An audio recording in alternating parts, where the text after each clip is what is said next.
I'm Kyle Dennis. I'm the Community Resource Center coordinator. Started off last year, about June, and just helped pretty much build it up to where it is now, so from last year. And my name is Daryl Davis. I am the Director of Community Building for CHSC. I've been in this role for about 1.5 years now. For one, this is brand new for Community Housing Development Corporation. We've never had a resource center of this type, but we felt it was important for us to provide the housing and other things that we provide within the company. We wanted to provide other resources to the community, so they came up with this idea of this resource center in this building and trying to offer job opportunities to housing opportunities for residents in North Richmond. No, it's not. There's other resource centers throughout North Richmond.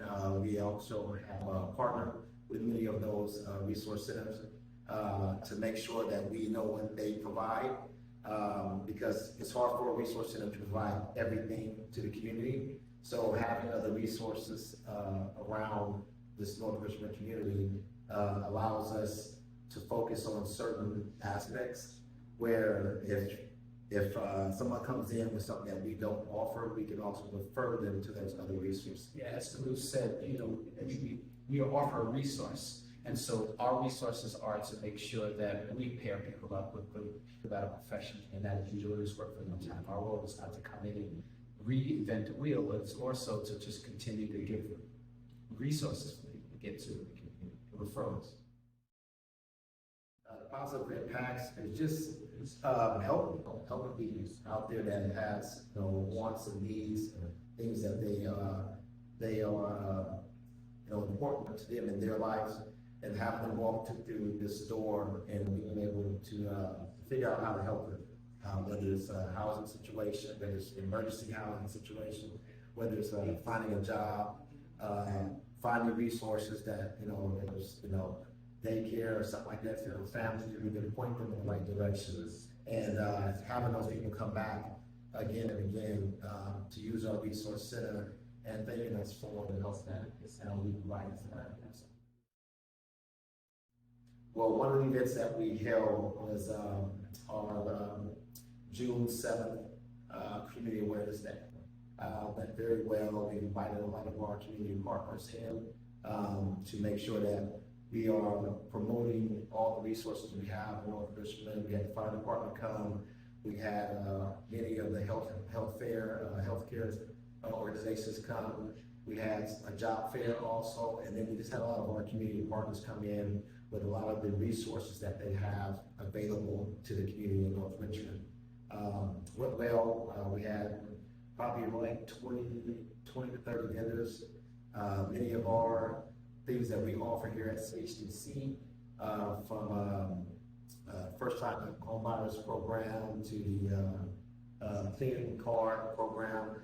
We had a lot of those people out there too, promoting some of the things that we do on our administration also. So that program was the event went very well.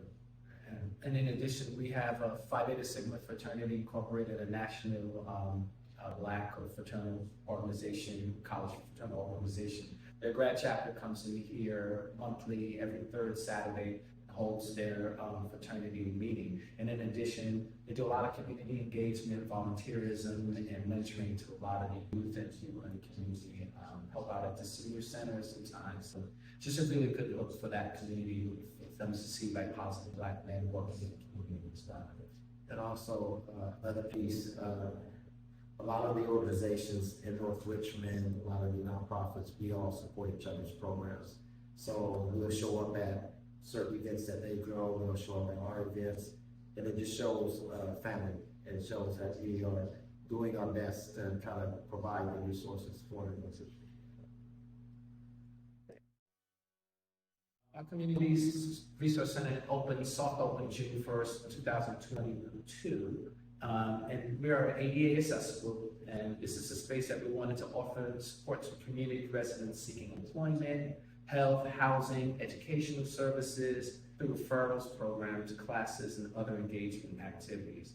We've got a lot of different programs in here that we're soft starting out just to see how it works and seeing the need for that. And we, like as you said earlier in this conversation about like, we don't want to reinvent the wheel. We want to be able to refer people to other places. We have a health clinic across the street, and we've got all these different things in there that are already working. So we wanted to make sure that we are providing the resources to send people to where they need to be. And the other thing that we're going about real heavy is trying to get the space used as a job training program. So we're still working on that piece, but I believe it's coming together little by little, using some of the businesses in the area to use the space as a job training for residents in there.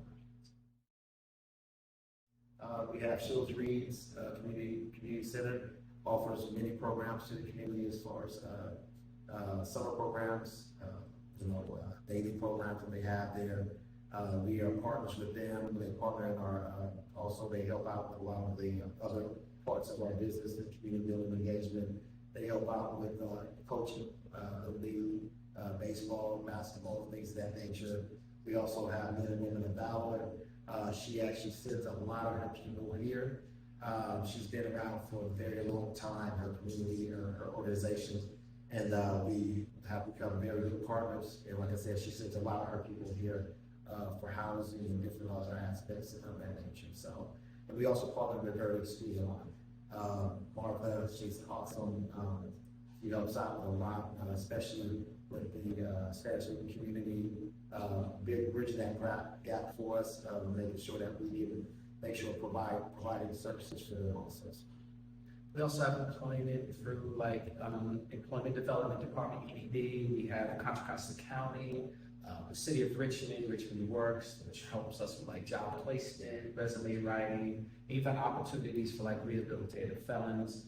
And then like the referral piece we do, we refer people to the food bank of Contra Costa County and Solano.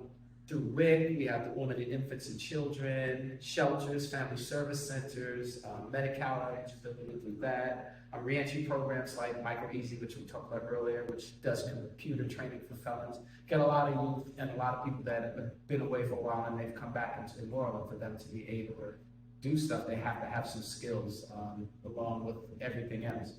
We have literacy programs. We work with CORA, Community Coordinated Outreach Referral and Engagement Team. They work with the unhoused community, safe organized spaces as well. Way to Love, which you talk about providing shelters, and then like you said, Phi Beta Sigma, City of Richmond, the Family Service Center, Second Chance Literacy Program.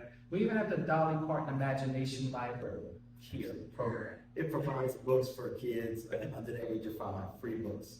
Dolly Parton though. Yes. Yeah. And it's a great program and for kids to get into. So we encourage the parents that we have coming here to sign up for it. It's free with no charge to them. The kids receive free books every month once they sign up for the program up until the age of 5. We also have the Current Saint Multicultural Center on 505 Silver, which provides a food bank, Hot Meals, for the elderly, and anybody's Hot Meals at a cost, a very small cost for people from the community to come in. And our food bank is on Tuesdays to Fridays. And then, you know, we would be here without the support of Supervisor John Drea's office. So, yes, anyone can access these resources. We are here Monday through Friday. Right now, we're going to start expanding our hours as we get more and more people in on more and more programs into the resource center. So the resource center is always open and available to whomever in the community. We did not turn the thing on. Annette, who has been just, you know, pivotal piece in this whole part, has been doing outreach for many months, just making sure that people know that we're here. I would say the grand opening, finally being open, and when we do the grand opening, it'll be something similar to what we did with Community Awareness Day, where it's open the community, have like media and things like that. And just to have these resources so that we can have a sustainable community.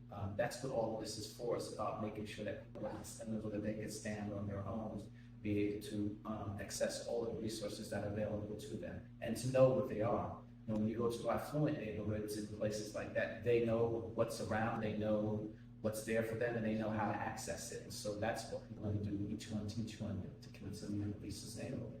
And I think the focus since the soft opening last year has been to make sure that we're reaching out to the community, to make sure that we're providing the resources that they need. That's it. You know what I'm saying? Not just put something in here and saying, hey, this is what we have available. We want to make sure that we're reaching out to them and giving them their voice of what we should have or what we should be providing in this resource. Now, CHDC's been here for close to 30 years. It's providing housing and opportunities for people. I would say for those people that are listening to us to come and access the Resource Center. We all grew up in different type of environments, and by the grace of God and being lucky, we were able to go on to go to colleges and do a lot of different things and support our community. So we're putting all of these resources out here. We want people to come out and access them because we want this to be a thriving, vibrant community, safe for everyone, all races, all creeds, and nationalities.